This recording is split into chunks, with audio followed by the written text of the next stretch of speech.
This is Past Part 2. Good morning. Thanks for joining us. 3 Acadiana teenagers are quite grateful this morning. Yesterday, their boat capsized in the Vermilion Bay. They're now safe and back home with their families. News 10 Britt LaFaso spoke with one of the rescuers who saved the 3 boys. It's always a great one.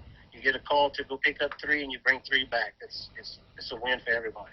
It was 6 a.m. Friday morning when Sergeant Justin Saunier with the Louisiana Department of Wildlife and Fisheries got the call. 3 teen boys were stranded in the water in Vermilion Bay. Their boat capsized while they were on their way to duck hunt.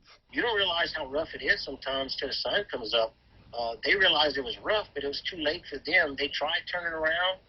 Unfortunately, the boat just flooded too quickly, and they couldn't get back to where they wanted to safely, and the boat flooded and sank. Though the boys' phones were too wet to dial 911, they used the emergency SOS function by holding the button on the side of their phone. Saunier and a deputy with the Vermilion Parish Sheriff's Office rushed to help. And we located them on top of their sunken vessel, and the vessel was capsized, and the 3 juveniles were on top of the vessel, waiting, for our arrival. I know they were happy to see us, and they were happy to get off the top of that boat. Saunier says they reached the stranded teens in about 45 minutes.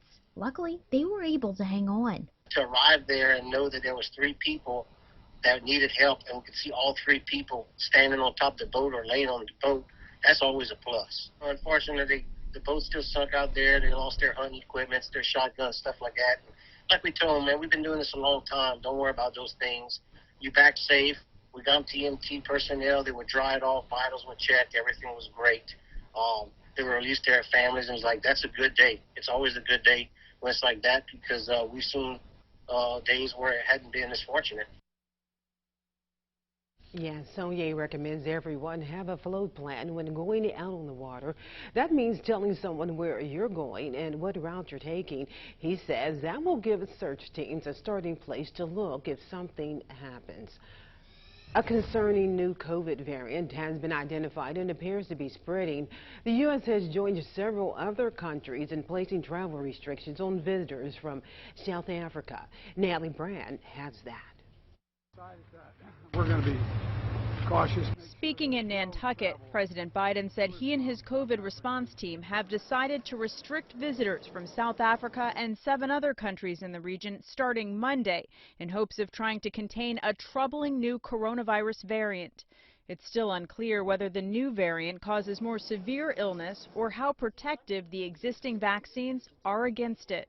We don't know a lot about the variant except that it is a great concern. It seems to spread rapidly. The World Health Organization is calling the new variant Omicron and labeling it a highly transmissible variant of concern. So the big concerns are, one, that it's highly transmissible, and second, that it will be partially resistant or will escape the ability of vaccines to protect. Moderna and Pfizer say they believe they can adjust their vaccines as needed. Johnson & Johnson says it's already testing its vaccine's effectiveness against the variant. With travel restrictions set to kick in, international visitors are scrambling to get home. I think we have to take some lessons learned that travel restrictions have not been very effective throughout this whole pandemic. In addition to the U.S., countries in Europe and Asia have already imposed travel restrictions from southern African countries. Natalie Brent, CBS News, Washington.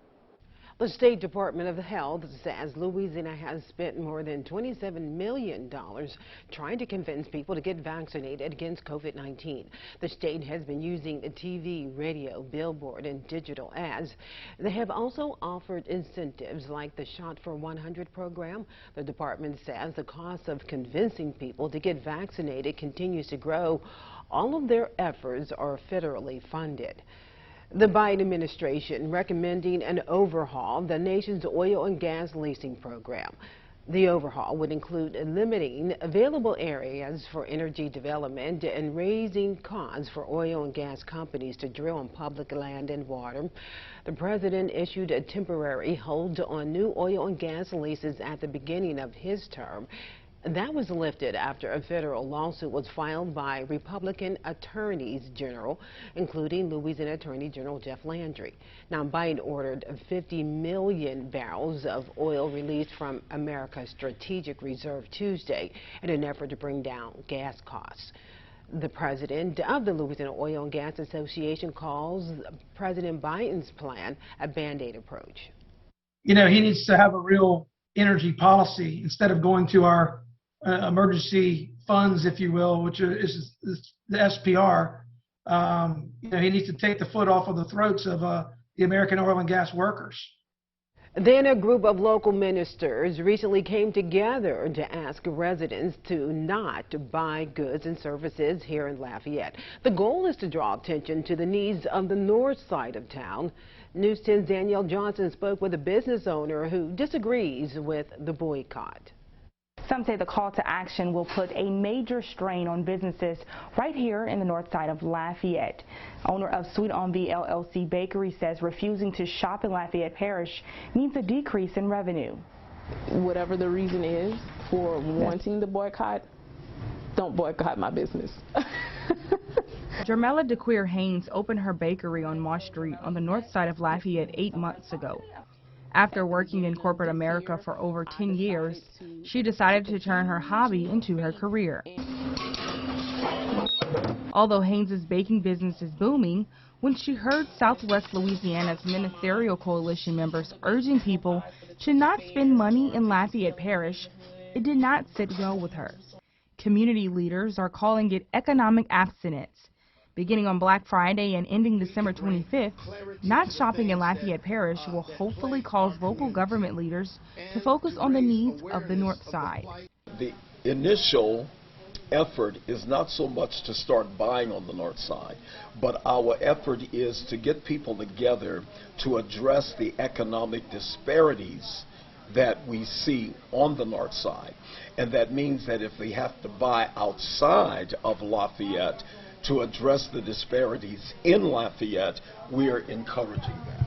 Haynes feels this hurts the community more than it helps, especially during the busiest time of the year. Bringing, you know, the support, the business to the north side is not helping a big box company. You're helping a mom, a dad, a family. In Lafayette, Danielle Johnson, KLFY News 10.